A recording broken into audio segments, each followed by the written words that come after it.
دویمه مسئله دا د طالبانو ورونو، اوس ولی غلامان نشته ده؟ کنه دا پوښتنه خلک ډیره کوي، ولی اوس غلامان نشته ده؟ طالبانو ورونو بعضې علما وی اوس غلامان منسوخ دي. په هند کې یو سړی را پیدا سو او چراغ علي نومیده،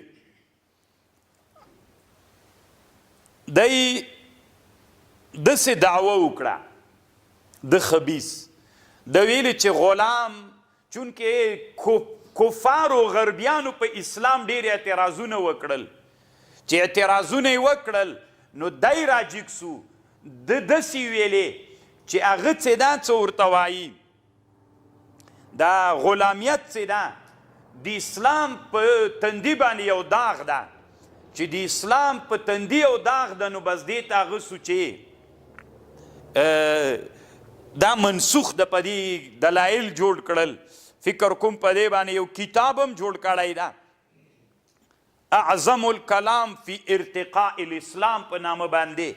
نو دا دروغ وایي طالبانو، اسلام کې بالکل غلامیت منسوخ نه ده، اوس هم غلامیت شته، علماو دلایل پې باندې پیش کړي دي، خو طالبانو دا مباح والی چې ده دا په اسلام کې واجب ده که په اسلام کې یو مباح کار ده. ګورئ کله چې یو مسلمانانو مجاهدینو د کفارو سره جنګ و او په دې جنګ کې کافران ونیول، چې وینیول د مسلمانانو امیر درې فیصلې کولی سي، وځل یې،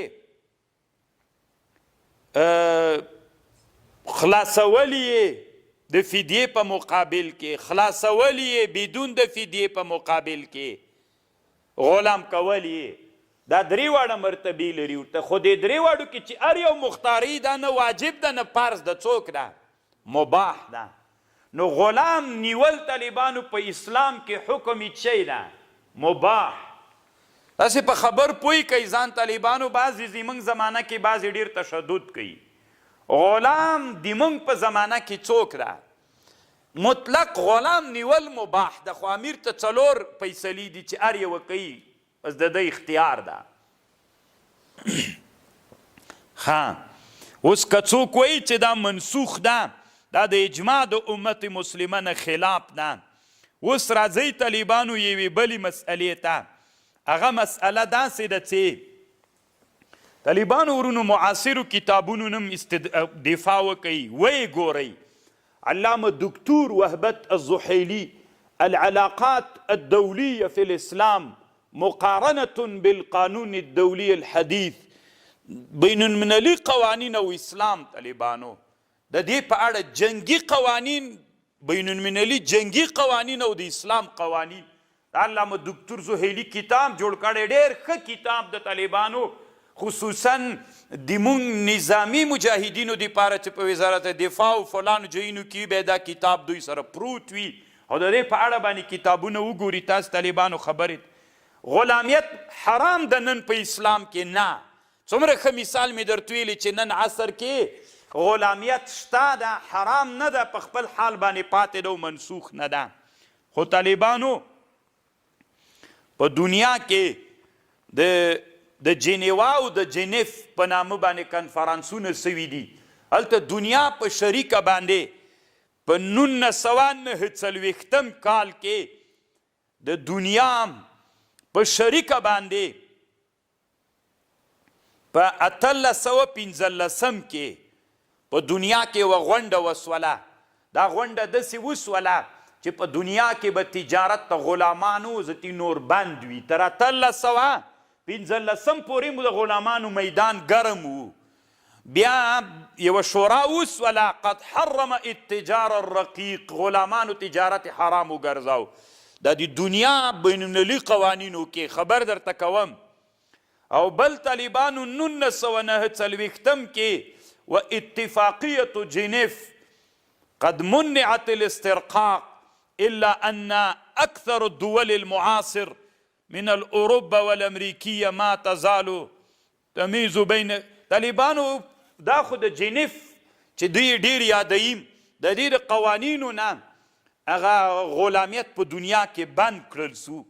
چې بند کړل سو طالبانو دلته علامه دکتور زهیلي وایي هغه زمانه کې چې دا د غلامانو تجارتونه شیان بند سول عثماني خلافت موجود فأيدت دولة العثمانية مشروعية إلغاء الرقيق وأظهرت ارتياحا حسنا نحو ذلك لأن دين الإسلام يأمر بالحرية.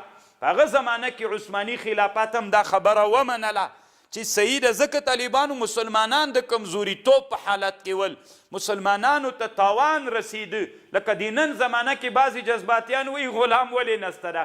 ښه ده چې نسته ده. که د غلامیت باب خلاص سي موږ به ډېر تیر ونیسو که دوی تیر 20 کلونو کې موږ ښه مثال ولیده. موږ ډېر بندیانو که دوی را سره ډېر بندیان ول. نو با چې غلام یې بند کړو سړي دې کې خیر ده د موږ چې نن بند ده. خو که الله قوت درک نو ضعیفي سره طالبانو څوک نه کیږي. دا اوس 200 څومره اسرائیلي وګړي د حماس اسلامي تنظیم سره بندیان دي په زرګونو تر 10,000 بندیان بیرته له هغه سره بندیان دي له اسرائیلو سره. نو خو که تا غلامۍ نو هغه بیچارهګان هلته د موږ ناموسونو عزتونو ته څومره تاوان ده. نو هسې خوشې جذبې طالبانو مه کوئ. په دې فکر وکئ چې اسلام بیرته قوت ته راسي. چې اسلام قوت ته راغی که زه مړم بیا مې قبر ته راووایه چې فتوا څنګه ده نو زه به غږ درته راوکړم چې اوس یې غلامان کوي ځکه بیا به موږ له دوی نه غلامان نیوی سو دوی به یې نسي نیولی. نو طالبانو دا یو مصلحت فیصله ده.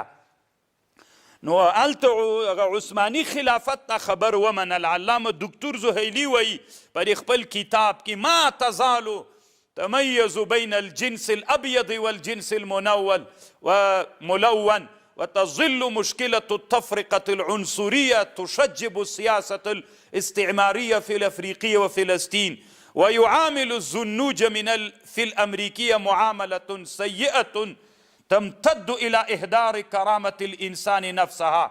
ګوري طالبانو امریکایان خپل منځ کې دا اوسم تور پوستي او سپین پوستي په مابین کې څوک ستا تفاوت ستا طالبانو.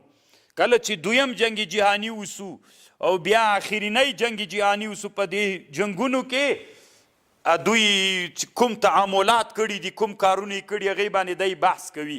لنډی دا د ده رایه دا ده د علامه دکتور زهیلي صحیح ده دا د دنیا قانون ده خو د اسلام په ګټه ده. دی وایي که نه دی وایي که اسلام و مسلمانان دا ورسره ومني لکه عثماني خلافت چې منلی ده دې کې د مسلمانانو مصلحت د څه واجب خو یې نه ده پرې کوي که نه یو مباح کار د امیر د مسلمانانو دا حق لري چې مصلحت دا ده پکې. نو تاسې وایي طالبانو مصلحت مو دا که نه ده که د موته د افغانستان او د اسلامي امت امیر المؤمنین سو دغه وضعي قوانون چې کاپیرانو جوړ کړی ده نن یې په نړۍ کې دوی وایي د جنیف قانون چې ده دا ورسره موږ ومنو د موږ مصلحت ته کې که تاوان ده نو امیر د مسلمانانو دا حق درلودلی سي. العلاقات الدولية في الإسلام مقارنة بالقانون الدولي الحديث. یو او بله مسئله طالبانو دلته دا ده چې داسې یو عهد الله مفتي تقي صاحب دلته وی داسې یو عهد کول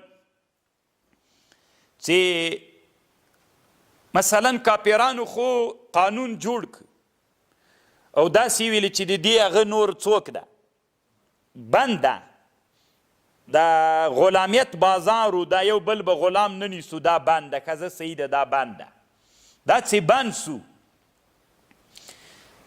اسلام کې دا څنګه ده دا خو د دولي قوانینو بین المللي قوانینو نه ده. دی وایي متقدمینو کې دا خبر ما لیدلې نه ده خو اوس چې موږ پې باندې فکر وکړو دا خو یو مباح کم امر ده. کاپیرانو ویلي غلامان دی باندې مسلمانان راجیګ سول دغه قانون یې ورسره ومنه چې باندې وي. دغه قانون کې د مسلمانانو یو واجب خو نه ده پرېښودلی که نه یو مباح کار ده او امیر د مسلمانانو دا مصلحت کولی سي چې ورته وایي چې غلامانو باب دی اوس څوک وي. دوی چې بند کړی د مونږ هم وایو بند کو تر هغه وخته پورې طالبانو چې د مسلمانانو پکې مصلحت وي مسلمان ته په دې دستي جذبه ورسي چې ولې بند کړي دي دا کوږ کېږي سړي که دومره نري هغه نورې راخلاصې که هغه په زرګونو په لسګونو زره راخلاصې که ولې بړېږي خو 20 کاله مو ښه ژوندی مثال ولیده چې 2 نفرو نه مو زیات نه دي نیولي دي، موږ په لسګونو زره بندیان ول. نو طالبانو په غلامیت کې نن اسلامي قانون د دولي قوانینو سره طالبانو چې سمون وخلي او دا د مصلحت لپاره تر هغه وخته بند وي چې مسلمانان د مظلومیت په حالت کې وي. که الله پاک اسلامي امت ته قوت و جذبه ورکړله، اسلامي امت ته الله پاک قوت ور نصیب که، داسې مرتبې ته ورسېده چې خپل غلام یې په هره طریقه باندې له کفر نه راخلاصولی سو، بیا بلکل جایز ده.